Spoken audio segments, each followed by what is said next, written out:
செய்திகளுக்கு அப்பால் நிகழ்ச்சியில் மீண்டும் உங்களை சந்திப்பதில் மகிழ்ச்சி. வணக்கம். இன்று ஒரு வரலாற்று முக்கியத்துவம் வாய்ந்த ஒரு நாள் என்றுதான் கூற வேண்டும். காரணம் என்னவென்று சொன்னால், மஹிந்த ராஜபக்சவுக்கு எதிராக நீதிமன்றத்திலே முதன்முறையாக ஒரு வழக்கு தாக்கல் செய்யப்பட்டிருக்கின்றது. அதன் தொடர்ச்சியாக அவருடைய பெயர் குறிப்பிடப்பட்டு ஒரு விசாரணைக்கு அறிக்கையிடப்பட்டிருக்கின்ற முதல் சந்தர்ப்பமும் இதுவாகத்தான் இருக்கின்றது.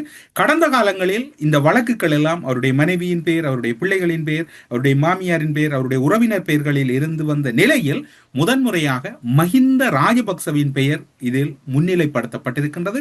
அது மட்டுமல்லாது இந்த வழக்குக்கும் அனுரகுமார திசாநாயக்க அரசு அல்லது என்பிபி அரசாங்கத்துக்கும் எந்த ஒரு தொடர்பும் இல்லை. இந்த வழக்கு எந்த கால பகுதியில் பதிவிடப்படுகிறது அல்லது இந்த வழக்கு எப்போது இது தொடர்பான நகர்வுகள் மேற்கொள்ளப்படுகிறது என்றால், நல்லாட்சி காலப்பகுதி, மைத்ரி ரணில் இணைந்த ஆட்சி காலப்பகுதியில் தான் இந்த வழக்கு இது தொடர்பான நகர்வுகள் முன்னகர்த்தப்பட்டு அந்த வழக்குத்தான் இப்போது கையாளப்படுகிறது ஒழிய இதற்கும் அனுரகுமார திசாநாயக்கவின் அரசுக்கும் எந்த ஒரு தொடர்பில்லை என்பதுதான் இங்கு முதலிலே குறிப்பிட வேண்டி இருக்கின்றது. முன்னாள் ஜனாதிபதி மஹிந்த ராஜபக்ச ஸ்ரீலங்கன் ஏர்லைன்ஸ் ஒப்பந்தம் தொடர்பில் லஞ்சம் அல்லது ஊழல் குற்றச்சாட்டுக்களை விசாரிக்க இன்று லஞ்ச ஊழல் ஆணைக்குழு இவரை அழைத்திருந்தது. 12 மணிக்கு அவர் இன்றைய தினத்திலே முன்னிலையாகி இருந்தார். 2013 ஆண்டில் ஸ்ரீலங்கன் ஏர்லைன்ஸுக்கு சொந்தமான விமானங்களை கொள்முதல் செய்வது தொடர்பாக 2 மில்லியன் அமெரிக்க டாலர் லஞ்சம் குறித்து வாக்குமூலம் கோரி லஞ்ச ஊழல் ஆணைக்குழு விடுத்திருந்த அறிவிப்பை தொடர்ந்து அவர் இன்றைய தினத்திலே முன்னிலையாகி இருந்தார். முன்னாள் விமான போக்குவரத்து அமைச்சர் பிரியங்க ஜெரட்னவும் ஆணையத்தில் முன்னிலையாகுமாறு அறிவுறுத்தல் வழங்கப்பட்டிருந்தது. இருப்பினும் முன்னாள் ஜனாதிபதி மஹிந்த ராஜபக்சவின் ஊடக பேச்சாளரும் சட்டத்தரணியுமான மஹிந்த கமகே சில சட்ட வல்லுநர்களுடன் இது தொடர்பான சில சட்ட ஆலோசனைகளை பெற்றிருந்ததாக கூறப்படுகிறது. ஸ்ரீலங்கன் ஏர்லைன்ஸ் நிறுவனத்தின் மறைந்த முன்னாள் தலைமை அதிகாரி கபில சந்திரசேன அளித்துள்ளதாக கூறப்படும் வாக்குமூலத்தின் அடிப்படையில் இந்த அழைப்பாணை பிறப்பிக்கப்பட்டுள்ளது என்றும் மஹிந்த தரப்பு வழக்கறிஞரும் ஊடக பேச்சாளருமாக இருக்கக்கூடிய மனோஜ் கமகே அவர்கள் மேலதிகமாக குறிப்பிட்டிருந்தார். இருப்பினும் மீண்டும் ஒரு விடயத்தை கூறுகின்றோம். இன்று மஹிந்த ராஜபக்ச இந்த விசாரணைக்கு செல்லுகின்ற போதே அவருக்கு தெரியும் அவர் இன்று கைது செய்யப்பட மாட்டார். அதற்குரிய நல்ல சான்றாகவே அவருடைய சட்டத்தரணி மனோஜ் கமகேயின் வாக்குமூலம் இருக்கின்றது. அவர் கூறுகின்றது போன்று கபில சந்திரசேனா அளித்துள்ளதாக கூறப்படும் வாக்குமூலத்தின் அடிப்படையில் இந்த அழைப்பாணை பிறப்பிக்கப்பட்டிருக்கிறது. அவருடைய வாக்குமூலம் தொடர்பில் இவரிடம் கருத்துக்களை பெற்றுக்கொள்வதற்காகத்தான் மஹிந்த ராஜபக்ச அழைக்கப்பட்டிருக்கின்றார். இருப்பினும் இந்த வாக்குமூலமானது வற்புறுத்தல் மற்றும் அச்சுறுத்தலின் கீழ் பெறப்பட்டது என கூறி சந்திரசேன இதற்கு முன்னர் நீதிமன்றத்தில் ஒரு பிரமாண பத்திரத்தை தாக்கல் செய்திருந்தார் என்பது குறிப்பிடத்தக்கது. இதுவும் இங்கு அவதானிக்கப்பட வேண்டி இருக்கின்றது. இப்போது இந்த வழக்கு விசாரணைகள் தொடர்பில் அவருடைய தரப்பிலே என்று பெரும் கூச்சல் குழப்பங்கள் எல்லாம் இடம்பெற்றுக் கொண்டிருந்தது. குறிப்பாக சொல்ல போனால் பிரசன்ன ரணதுங்க இந்த மஹிந்த ராஜபக்சவின் விசாரணை தொடர்பில் குறிப்பிடுகின்ற போது அவர் குறிப்பிடுகின்றார், தமிழ் புலம்பெயர் சமூகத்தினர் பட்டாசு கொளுத்துவார்கள், அது மட்டுமல்ல புலிகள் ஆதரவாளர்கள் துள்ளி குதித்து மகிழ்ச்சியில் அக்களிப்பார்கள், அது மட்டுமல்ல இந்த அரசாங்கத்தினுடைய ஒரு தேவையாக இருக்கின்றது, எனவேதான் இதனை அரசாங்கம் செய்கிறது, இந்த நாட்டின் மக்கள் எந்த நடவடிக்கைக்கும் ஏற்க மாட்டார்கள், ஏனென்று சொன்னால் புலிகளை தோற்கடித்த ஒருவரை இவர் ஒருபோதும் விரும்ப மாட்டார் என்கின்ற கூறுகின்றார். தன்னுடைய தம்பியின் விசாரணை தொடர்பில் பார்வையிடுவதற்காக வந்த சமல் ராஜபக்சவும் கூறுகிறார், என்ன இடம்பெறுகிறது என்பதை பார்வையிடுவதற்காகவே நான் இங்கு வந்தேன் என்று மஹிந்த ராஜபக்சவின் சகோதரர் சமல் ராஜபக்ச கூறுகிறார். அதன் பின்னர் பார்த்தால் அந்த காணொலியில இன்னும் ஒரு குரல் பதிவாகின்றது. இது ஒரு அடக்குமுறை, இதனை ஏற்க முடியாது. அது மட்டுமல்லாது இந்த அடக்குமுறையை பார்ப்பதற்காகவே நாங்கள் வந்திருக்கின்றோம். அடக்குமுறையினூடாகத்தான் வாக்குமூலங்கள் பதிவு செய்யப்பட்டிருக்கின்றன, கொலை மிரட்டல் விடப்பட்டிருக்கின்றன, வாக்குமூலம் பதிவு செய்யப்பட்டிருக்கிறது. இது ஒரு அடக்குமுறை என்று கூறாமல் எவ்வாறு நாங்கள் இதனை அழைப்பது? எனவே இதுவே சட்ட ரீதியாக நாங்கள் அணுகுவதற்கு தயாராக இருக்கின்றோம். ஒருபோதும் அஞ்ச மாட்டோம். நாங்கள் வங்கி கொள்ளையர்கள் அல்ல. எங்களுடைய தலைவர்கள் எவரும் இந்த வகையான செயற்பாடுகளில் ஈடுபடவில்லை. இவ்வாறான செயற்பாடுகளுக்கு ஒருபோதும் அவர்கள் அஞ்சியதும் இல்லை. எங்களது தலைவர்களை பொறுத்தவரையில் சட்ட மீறல்களில் ஒருபோதும் ஈடுபட்டதில்லை என்று சட்டத்தின் முன் செல்வதற்கும் நாங்கள் தயாராக இருக்கிறோம் என்கின்ற கருத்தையும் அவர்கள் தொடர்ந்து வலியுறுத்துகிறார்கள். இன்னுமொரு விடயத்தையும் மஹிந்த தரப்பு கூறுவதற்கு மறக்கவில்லை. ஏன் லஞ்ச ஊழல் ஆணைக்குழுவுக்கு அழைத்தார்கள் என்று தெரியுமா? அது வேறு ஒன்றுமல்ல, அதாவது புலிகளின் தலைவருக்கு எதிராக செயற்பட்டார், அவருடைய விவகாரங்களை முழுமையாக கையாண்டதனால் தான் இவர்கள் லஞ்ச ஊழல் ஆணைக்குழுவுக்கு அழைத்தார்கள். இந்த ஒரு முட்டாளுக்கும் இது நன்றாக தெரியும். எனவேதான் இதுதான் மாலிமாவு அரசாங்கம், அதாவது என்பிபி அரசாங்கத்தினுடைய செயற்பாடு புலிகளின் புலம்பெயர் அமைப்புகளிடம் பணம் பெற்ற வெளிப்பாடு இப்போது தென்படாதாக தெரிகிறது. எனவே இது புலம்பெயர் அமைப்புகளையும் புலிகள் அமைப்புகளின் உறுப்பினர்களையும் திருப்திப்படுத்துகின்ற ஒரு செயற்பாடு என்பதனையும் அவர் கூறுகின்றார். அதாவது புலிகளுக்கு எதிரான போர் வெற்றி கொள்ளப்பட்ட மாதத்தில், அது மட்டுமல்லாது அந்த அமைப்பின் தலைவரையும் எதிராக செயற்பட்ட மாதத்தில் இந்த மஹிந்த அழைக்கப்பட்டிருக்கின்றன என்பவை மிகவும் உன்னிப்பாக அவதானிக்கப்பட வேண்டியது மட்டுமல்ல, புலம்பெயர் சமூகத்துக்கு வழங்கப்பட்ட வாக்குறுதியை நிறைவேற்றுகின்ற செயற்பாடு என்பதையும் அவர்கள் தரப்பு உறுப்பினர் கூறுகின்றார். ஏனென்றால் மஹிந்த என்பவர் பிரபாகரன் என்கின்ற ஒருவரை அவருடைய காலத்திலேயே எதிர்கொண்டவர் என்பதனையும் அவர்கள் கூற முற்படுகின்றார்கள். இது மஹிந்த தரப்பினுடைய மற்றும் ஒரு நிலைப்பாடாக இருக்கின்றது. மஹிந்த ராஜபக்ச விசாரணைக்கு அழைத்து செல்லப்பட்ட போது பெருமளவான மக்கள் அங்கு கூடியிருந்தார்கள். அவர்கள் அனைவரும் உண்மையிலேயே தானாக வந்தவர்களாம். மஹிந்த சகோதரர்கள் கோட்டாபாய ராஜபக்ச, முன்னாள் ஜனாதிபதி கோட்டாபாய ராஜபக்ச போன்றவர்கள் எல்லாம் அவர்கள் கோஷம் எழுப்பியவாறு அங்கு நகர்ந்து சென்றார்கள். அது மட்டுமல்லது முன்னாள் ஜனாதிபதி ஓடி செல்லுகிறது போன்ற ஒரு காணொளி இருந்தது. அவர்கள் மிகவும் நிதானமாக லஞ்ச ஊழல் ஆணைக்குழுவுக்கு அருகில் ஒரு அரசியல் கூட்டமாகவே இதனை கணிக்க அல்லது எத்தனிக்க முற்படுகிறார்கள். பெருமளவான நபர்கள் ஒன்று கூடியதோடு மட்டுமல்லாது இந்த வாகனங்கள் பயணிப்பதற்கும் கூட அங்கு இடைஞ்சல் ஏற்படுத்தி இருந்தார்கள். ஆனாலும் கூட கோஷம் எழுப்பினாலும் அவர்களுடைய ஆதரவு என்பது மஹிந்த ராஜபக்ச ஒரு வெற்றி வீரர் என்கின்ற வகையில் தான் இருக்கின்றது. இது அங்கு இடம்பெற்ற காட்சிகளில் ஒரு சில சம்பவங்கள்.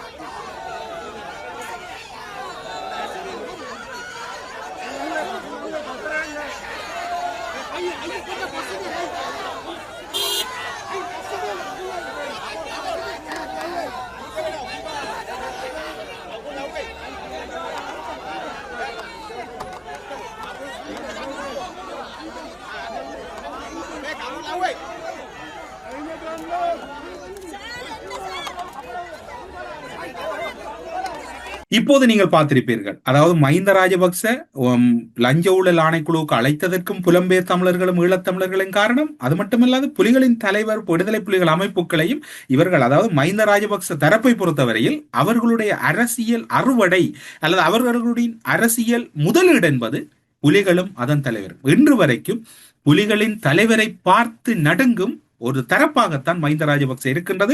காரணம் என்னவென்று சொன்னால் அதனுடைய அறமும் அந்த போராட்டத்தினுடைய ஒரு சுயநலமில்லா தன்மையும் இன்று வரைக்கும் மஹிந்த தரப்பை உலுப்பிக் கொண்டிருக்கின்றது. மே 18க்கான நாட்கள் நெருங்கி கொண்டிருக்கின்றன. மே 18 அன்று எத்தனை கண்ணீர்கள் கவலைகள் நிறைந்த நாட்கள். இன்றைய நாட்களிலே நடந்த அலங்கோலங்கள் அல்லது அவலங்கள், அந்த மக்களினுடைய கதறல்கள் இந்த உலகமே திரும்பி பார்க்க மறுத்த போது ஒரு தன்னுடைய நாட்டினுடைய குடிகளை எந்த ஒரு ஈவிரக்கமும் இன்றி அழித்ததில் முதன்மையானவர் மஹிந்த ராஜபக்ச. இரண்டாவது, அதனை பார்த்து சுய இன்பம் கண்ட ஒருவர் என்று சொன்னால் பாதுகாப்பு அமைச்சின் செயலாளராக இருக்கக்கூடிய கோட்டாபாய ராஜபக்ச. இந்த கோட்டாபாய ராஜபக்ச பாதுகாப்பு அமைச்சின் செயலாளராக இருக்கின்ற போது 2008 டிசம்பர், அதே போன்று 2009 ஜனவரி காலப்பகுதியில் சர்வதேச அரசு சார்பற்ற நிறுவனங்களின் பிரதிநிதிகளுடன் 2 முறை கோட்டாபாய ராஜபக்சவை சந்திப்பதற்கான வாய்ப்பு கிடைத்தது. அப்போது சர்வதேச அரசு சார்பற்ற நிறுவனங்களின் பிரதிநிதிகள் நாம் அடங்கலாக பலரும் வலியுறுத்திய விடயம், இந்த யுத்த களமுனையிலிருந்து முழுமையாக நீங்கள் மக்கள் மீதான தாக்குதலை நிறுத்துங்கள், அங்கு இருப்பவர்கள் மக்கள், அந்த மக்களை பாதுகாத்துக் கொள்ளுங்கள், அந்த மக்கள் மீது உங்களுடைய கோரமான தாக்குதலை நடத்தாதீர்கள், பல்குழல் தாக்குதலை நடத்தாதீர்கள், கிளஸ்டர் குண்டு தாக்குதல்களை நடத்தாதீர்கள், வான்வழி தாக்குதலை நடத்தாதீர்கள், ஒரு வழியாவது அந்த மக்கள் வருவதற்காக விட்டுவிடுங்கள் என்று எத்தனையோ முறை எங்களோடு பயணித்த சர்வதேச அரசு சார்பற்ற நிறுவனங்களின் பிரதிநிதிகள் கேட்டபோது அவர் இறுதியாக கூறிய ஒரே வசனம், நீங்கள் அளவுக்கு மிச்சமாக எங்களுடைய நாட்டின் மீது தலையீடு செய்வீர்களாக இருந்தால் நாங்கள் உங்களை 12 மணித்தியாலங்கள் என்பதே அதிகமாக இருக்கின்றது, ஒரு சொற்ப மணித்தியாலத்தில் உங்களை வெளியேற்றுவோம். உங்களுடைய வேலை அரசாங்கம் கூறுகின்ற பணிகளில் அல்லது அரசாங்கம் கூறுகின்ற வழிகளை பின்பற்றி அரசு சார்பற்ற நிறுவனங்கள் தன்னார்வ பணிகளை மேற்கொள்ளுங்கள், மனிதாபிமானம் பற்றி நீங்கள் எனக்கு வகுப்படுத்த வேண்டாம் என்று அவர் நேரடியாக கூறினார். இப்போது மறந்திருக்கலாம். இவ்வாறெல்லாம் மிக மோசமாக ஒரு இனம் தள்ளாடிய போது உருக்கமாக கேட்டார். வெளிநாட்டு பிரதிநிதிகள் ஒரு கட்டத்திலே அழுது விட்டார்கள். அப்படி செய்து விடாதீர்கள். முல்லைத்தீவில் இருந்து அரசு சார்பற்ற நிறுவனங்கள் வெளியேறுகின்ற போது ஒரு முக்கியமான கூட்டம் பாதுகாப்பு அமைச்சின் செயலாளருக்கும் சர்வதேச ராஜதந்திரிகளுக்கும் அரசு சார்பற்ற நிறுவனங்களுக்கும் இடையில் நடந்தது. அந்த நிறுவனங்களை வெளியேற சொல்லாதீர்கள் என்று, அரசின் கட்டளையை பின்பற்றாது விட்டால் நாட்டிலிருந்து வெளியேற்றி விடுவோம் என்றார்கள். மே 18, 2009 யுத்தம் உக்கிரமடைந்து மறுநாள் 19ஆம் தேதி அரசு சார்பற்ற நிறுவனங்களின் அத்தனை தன்னார்வ நிறுவனங்களின் கொடிகளையும் கலட்டும்படி முகமாலையில் இராணுவத்தினர் வற்புறுத்தினார்கள். இன்று மஹிந்த ராஜபக்சவின் முன்னாள் செயலாளராக இருந்தவர் ஐநாவிடம் ஓடி செல்லுகின்றார் ஆறுதல் கேட்டு. எத்தனை ஐநா அதிகாரிகள் நாங்கள் உங்களிடம் மண்டியிட்டு கேட்டோம், இந்த யுத்தத்துக்கான ஒரு வழியை நிறுத்துங்கள், தாக்குதலை நிறுத்துங்கள் என்று. ஒரு நிமிடம் கூட நீங்கள் அதற்கு ஒத்துழைக்கவும் இல்லை, ஒரு நிமிடம் கூட அந்த செவிசாய்க்கவும் இல்லை. இன்று அந்த துப்பாக்கியம் அல்லது அந்த அவலத்தினுடைய அந்த நிலைமைகளினுடைய வலிகள் தான், அந்த மக்களின் கண்ணீர் தான் என்று உங்களையும் உங்களுடைய குடும்பம், அண்ணன், தம்பி, மாமன், மச்சான், உங்களுடைய உறவுகளை உறக்கத்தை நிம்மதி இழக்க செய்திருக்கின்றது. ஒரு விடயத்தை புரிந்து கொள்ள வேண்டும். அந்த மக்கள் ஒன்றுமே செய்யவில்லை. அந்த மக்கள், நீங்கள் ஒரு நாட்டை ஆக்கிரமிக்கிறது போன்றுதான் வடக்கு கிழக்கு, குறிப்பாக தாயக நிலத்தை நீங்கள் ஆக்கிரமித்து யுத்தம் நடத்தினீர்கள். அந்த மக்கள் எதுவும் செய்யவில்லை. நீங்கள் செய்தது அத்தனையும் ஓரவஞ்சனை. நீங்கள் என்று ஓடி சென்றால் என்ன, நடந்து சென்றால் என்ன, இந்த மாதத்திலே இதனை ஆணித்தரமாக பதிவு செய்ய வேண்டிய ஒரு கடப்பாடு ஈழத்தமிழன் என்கின்ற வகையிலும், அதற்கு மேலதிகமாக களமுனையில் பணியாற்றிய ஒரு மனிதுரிமைகள் செயற்பாட்டாளர், ஊடகவியலாளர் என்கின்ற வகையில் அதனை உரிமையோடு சொல்லக்கூடிய நிலைமையில் நாம் இருப்பதனால் வலியுறுத்துகிறோம். இந்த விடயங்கள் தொடர்பில் கோட்டாபய ராஜபக்சவுக்கு தெரியாதில்லை. கோட்டாபய ராஜபக்சவின் பக்கத்தில் இருந்தவர் வேறு யாரும் இல்ல, கமால் குணரட்ன இருந்திருக்கின்றார். அது மட்டுமல்லாது வடமாகாண ஆளுநர் சந்திரசிறி இருந்திருக்கின்றார். அதே போன்று பல இராணுவ அதிகாரிகள் அந்த இடத்திலே இருந்தார்கள். சந்திரசிறி ஒரு கட்டத்திலே வடமாகாணம், குறிப்பாக யுத்தம் இடம்பெறுகிற பகுதிகளுக்குள் செல்வதற்கு கூட அந்த வாகன இலக்கங்களை பெற்றிருந்தார் என்பதும் குறிப்பிடத்தக்கது. அவர் அனுமதி வழங்கிவிட்டு மீண்டும் அனுமதியை நிராகரித்த சந்தர்ப்பங்களும் இருக்கிறது. இவற்றை தெரியாத ஒரு சூழ்நிலையில் யாரும் இல்லை என்று இருக்கக்கூடிய அத்தனை மக்களுக்கும் இந்த வலி தெரியும். அந்த வலியின் வெகுமதிகளைத்தான் நீங்கள் இப்போது அனுபவித்துக் கொண்டிருக்கிறீர்கள். அதற்கு நீங்கள் ஒருபோதும் தப்புவதென்பது அசாத்தியமானதாக இருக்கின்றது. உங்களுடைய குடும்பம் ஜெயில்களிலும் அல்லது சிறை கூடங்களிலும் வெகு விரைவில், அது அனுரகுமார திசாநாயக்க நடவடிக்கை எடுக்கிறாரோ நீதிமன்றம் நடவடிக்கை எடுக்கிறதோ தெரியாது, இயற்கை நீதியின் அடிப்படையில் இலங்கையில் இருக்கக்கூடிய நீதித்துறை அந்த விடயத்தை கையாளும் என்கின்ற ஒரு நம்பிக்கை பலரிடம் இருக்கின்றது. அதற்கு எல்லோரும் காத்திருக்கின்றார்கள். கபில சந்திரசேன விவகாரம் தான் இப்போது பேசப்படுகிறது. முன்னாள் ஸ்ரீலங்கன் ஏர்லைன்ஸ் நிறுவனத்தினுடைய நிறைவேற்று அதிகாரியாக இருந்திருக்கின்றார். கபில சந்திரசேனவின் வாக்குமூலத்தின் அடிப்படையில் தான் இந்த விசாரணைகள் முன்னகர்த்தப்பட்டு கொண்டிருக்கின்றன. மஹிந்த காலப்பகுதி, அதாவது மஹிந்த ராஜபக்ச ஜனாதிபதியாக இருந்தபோதுதான் ஏர்பஸ் கொடுக்கல் வாங்கலில் கிடைத்த 60 மில்லியன் ரூபாவை மஹிந்தவுக்கு கொடுத்ததாக கபில சந்திரசேன வாக்குமூலம் வழங்கியிருந்தார், தெளிவான வாக்குமூலம் வழங்கியிருந்தார். ஆனாலும் கூட இப்போது அந்த விசாரணை அதிகாரியை நீங்கள் உற்று நோக்க வேண்டும். ரங்கே திசாநாயக்க லஞ்ச ஊழல் ஆணைக்குழுவின் நிறைவேற்று பணிப்பாளராக இருக்கக்கூடியவர். இவர் நல்லாட்சி காலப்பகுதியில் இந்த ஏர்பஸ் கொடுக்கல் வாங்கல் வழக்கு கோட்டை நீதவான் நீதிமன்றத்துக்கு சென்ற போது அந்த கோட்டை நீதவான் நீதிமன்றத்தினுடைய நீதிபதியாக, மதிப்புக்குரிய நீதிபதியாக கடமையாற்றியவர். இவ்வழக்கு நல்லாட்சி காலப்பகுதிக்கு சொந்தமானது. இது அனுரகுமார ஆட்சி காலப்பகுதிக்கு சொந்தமானதல்ல. இப்போது நடைபெறுகின்ற பல வழக்குகளுக்கு அடி அத்திவாரமிட்டது நல்லாட்சி காலப்பகுதி. ரணில் விக்ரமசிங்கவும் மைத்திரியும் இணைந்த ஆட்சி காலப்பகுதி என்பது இங்கு சுட்டிக்காட்டத்தக்கது. மஹிந்த ராஜபக்சவிடம் கபில சந்திரசேன பணம் கொடுத்தார் என்பதற்கான விவகாரம் தான் இப்போது பேசப்பட்டுக் கொண்டிருக்கின்றன. முறையாக நிரூபிப்பதில் உள்ள சவால்கள் தான் இப்போது மஹிந்த ராஜபக்ச தரப்பை ஓரளவு நிம்மதி பெருமூச்சு விட வைத்திருக்கிறது. அதனை நிரூபிக்க முடியாது என்பது அவர்கள் தரப்பு நியாயமாக இருக்கிறது. தேர்தல் காலத்தில் பலரும் கூட நன்கொடைகளை வழங்குவார்கள், பணமாக அல்லது உதவியாக. அந்த அடிப்படையில் இந்த நன்கொடையும் இவர்களால் மடைமாற்றம் செய்யப்பட்டு விடுமோ என்கின்ற அச்சம் பலரிடம் இருக்கின்றது. இப்போது யார் அந்த ரங்க திசாநாயக் என்று பார்த்தால், நல்லாட்சி காலப்பகுதியில் இந்த வழக்கை முன்கொண்டு சென்றவர். அது மட்டுமல்லாது நீதவான் நீதிமன்றத்தில் இந்த வழக்கை ஒரு நியாயத்தின் அடிப்படையில் மிகவும் பக்குவமாக கையாண்ட ஒருவராக இருக்கின்றார். அது மட்டுமல்லாது இப்போது இந்த வழக்கு தொடர்பில் முறையான புரிதலோடு இருக்கக்கூடிய ஒரு அதிகாரியாக ரங்கை திசாநாயக்க இருப்பதனால் மஹிந்த தரப்பு எந்த இடத்திலும் இதிலிருந்து தப்பிப்பது என்பது அசாத்தியமாக இருக்கின்றது. அது மட்டுமல்லாது மஹிந்த தரப்புக்கு இது ஒரு பெரும் நெருக்கடி மட்டுமல்ல, ஒரு ஆபத்தாகத்தான் இருக்கின்றது. மஹிந்த ராஜபக்ச இதில் இருந்து தப்புவது என்பது அசாத்தியம் என்றுதான் எல்லோரும் கணிக்கின்றார்கள். ஜனாதிபதி சட்டத்தண்ணி ரியன்சி அரசரட்னம் நீதவான் நீதிமன்றத்தில் அபிடவேட், அதாவது சத்திய கடாசி ஒன்றை தாக்கல் செய்திருந்தால் மஹிந்த பெயரை கட்டாயப்படுத்தி, அதாவது விசாரணை அதிகாரிகள் கபில சந்திரசேனவை வலியுறுத்தியதன் அடிப்படையில் தான் அந்த பெயர் வற்புறுத்தலின் அடிப்படையில் தான் இணைக்கப்பட்டது என்கின்ற அபிடவேட் ஒன்று இப்போது, அதாவது சத்திய கடதாசி நீதிமன்றத்திலே முன்னகர்த்தப்பட்டிருக்கிறது. அவையும் இப்போது தெளிவான விசாரணைக்கு உட்படுத்தப்பட்டுக் கொண்டிருக்கிறது. கபில சந்திரசேன வேறு யாரும் இல்லை, ஒரு சாதாரணமானவர் அல்லது ஒரு திறமையானவரிடம் ஒரு 3-4 பொறுப்புகளை யாரும் கொடுப்பார்களா? அன்று மஹிந்த ராஜபக்சவின் காலத்தில் மஹிந்த ராஜபக்சவின் கை காலை பிடித்து அவருக்கு சேவகம் செய்யக்கூடிய பினாமிகளிடம்தான் இலங்கையில் இருந்த அதி உயர்வான பதவிகள் எல்லாம் வழங்கப்பட்டன. முன்னாள் நிறைவேற்று பணிப்பாளர் ஸ்ரீலங்கன் ஏர்லைன்ஸ் நிறுவனத்தினுடைய பணிப்பாளராக இருந்தவர், அது மட்டுமல்லாது ஸ்ரீலங்கன் மொபிட்டல் நிறுவனத்தினுடைய நிறைவேற்று பணிப்பாளர், முன்னாள் நிறைவேற்று பணிப்பாளர். இவ்வாறான 2 பதவிகள் மட்டுமல்ல, இன்னும் ஒரு பதவியும் அவருடைய கைவசம் ஒரு சொற்ப காலம் இருந்தது. இவ்வாறான காலப்பகுதி 2013-14 என்று குறிப்பிடப்படுகிறது. ஒரு 2 நிறுவனங்களுக்கு முன்னாள் நிறைவேற்று பணிப்பாளராக இருப்பது என்பது அசாத்தியம். அது மஹிந்த ராஜபக்ச அல்லது அந்த மஹிந்த குடும்பத்தினுடைய விசுவாசிகளால் மட்டும்தான் முடியக்கூடிய காரியமாக இருந்தது. அது மட்டுமல்லாது மஹிந்தவின் நெருக்கம் எந்த அளவுக்கு செல்லுகிறது என்று பார்த்தால், மிகையில்லங்கா நிறுவனத்தில் 2008 தொடக்கம் 11 வரையும் அங்கும் நிறைவேற்று பணிப்பாளராக, அதன் பின்னர் அதனுடைய முக்கிய நிர்வாக கட்டமைப்பினுடைய நிறைவேற்று அதிகாரியாகவும் செயற்பட்டிருக்கின்றார். அது மட்டுமல்லாது கபில சந்திரசேனவின் மரணத்தில் கூட ஒரு பெரும் சந்தேகம் நிலவுகின்றது. அந்த சந்தேகத்தை கூட அந்த சூத்திரதாரிகள் அல்லது இதில் என்ன இடம்பெற்றது என்பது தொடர்பில் தெரியாது. விசாரணைகள் தீவிரமடைந்து கொண்டிருக்கின்றன. அது உயர் பாதுகாப்பு வலயம், அதிக அளவு சிசிடிவி கேமராக்கள் இருக்கக்கூடிய பகுதி. அதற்குள் யாரும் சென்று அவ்வாறான நடவடிக்கைகள் செய்தால் கூட அதில் சிக்குவதற்கு வாய்ப்பு இருக்கிறது. ஒருவேளை மிரட்டலின் அடிப்படையில் கபில சந்திரசேன அவரை இந்த தற்கொலைக்கு தூண்டினார்களா, அல்லது இந்த தற்கொலை என்பது ஒரு மிரட்டல் பாணியில் இடம்பெற்றதா என்கின்ற சந்தேகம் தான் இங்கு வலுக்கின்றது. அது இப்போது விசாரணையில் இருப்பதனால் அது தொடர்பாக மேலதிகமாக கதைக்க முடியாது. ஒரு ஊடக பார்வையில், ஊடக புலனாய்வு பார்வையில் இந்த தகவலை முன்னிறுத்த முடியும். இப்போது இன்னும் ஒரு ஆதாரமாக கூறப்படுவது, கணக்கில் இல்லாத பணம் மஹிந்த தரப்பிடம் அதிக அளவில் உள்ளது. அனைவருக்கும் இந்த விடயம் நன்கு தெரியும்.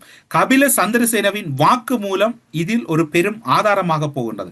அது மட்டுமல்லாது இன்று மஹிந்த தரப்பு என்று கூறினாலும், சட்ட ரீதியாக என்ன விடயத்தை கூறினாலும் சட்ட ரீதியாக இந்த விடயத்திலிருந்து தப்பிப்பது என்பது அசாத்தியமாகத்தான் இருக்கின்றது.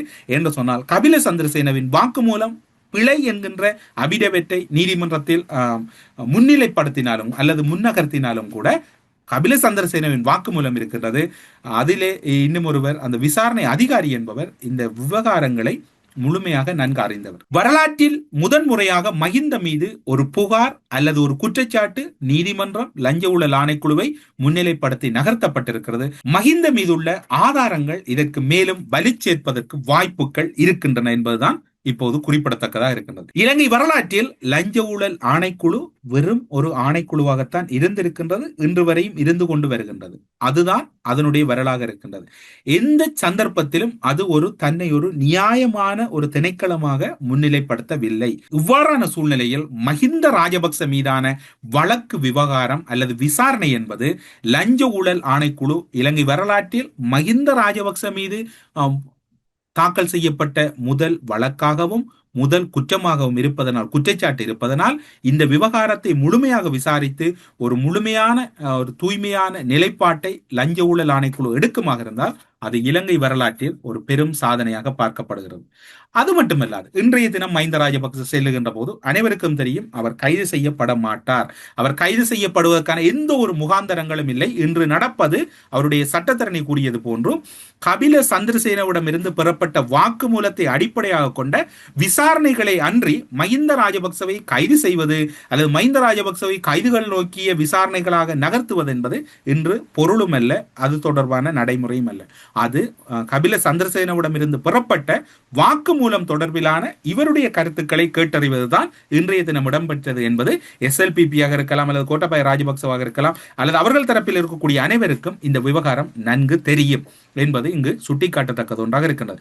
லஞ்ச ஊழல் ஆணைக்குழுவில் மஹிந்த கைது செய்வதை என்பதை நோக்கமாக கொண்டிருந்தால் இன்றைய தினம் சில விடயங்களை நீங்கள் அவதானித்திருக்க முடியும். கொழும்பிலே பல முன்னரங்க பகுதிகளிலே வீதி தடை ஏற்பட்டிருக்கும்.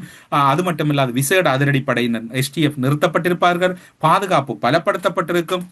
அது மட்டுமல்லாது இன்றைய தினம் மஹிந்த ராஜபக்ச தரப்பின் சட்டத்தரணி மற்றும் மஹிந்த ராஜபக்ச தவிர்ந்த யாரும் அனுமதிக்கப்பட்டிருக்க மாட்டார்கள் விசாரணை வலயத்துக்குள்.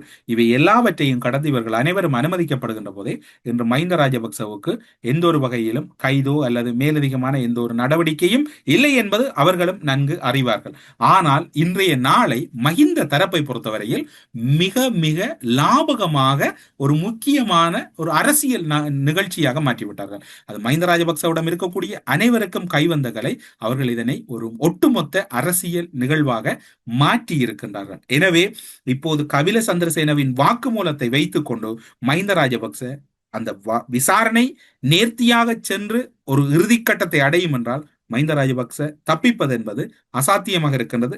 இன்றைய நாளில் இருக்கக்கூடிய சட்ட ஏற்பாடுகளும் அவர் மீது வைத்திருக்கக்கூடிய குற்றச்சாட்டுக்கள் அடிப்படையிலும் மஹிந்த ராஜபக்ச இதில் இப்போது கபில சந்திரசேன தற்போது உயிரோடு இல்லை என்றாலும் 2 ஆதாரங்கள் இதில் முக்கியமாக இருக்கின்றது. கோட்டை நீதவானாக இருந்த ரங்கே திசாநாயக் அவர்கள் இன்று இந்த வழக்கை விசாரிக்கின்ற ஒரு லஞ்ச ஊழல் ஆணைக்குழுவினுடைய ஒரு பணிப்பாளர் நிலையில் இருக்கின்றார். அதுதான் இங்கு இருக்கக்கூடிய பெருமாதாரம்.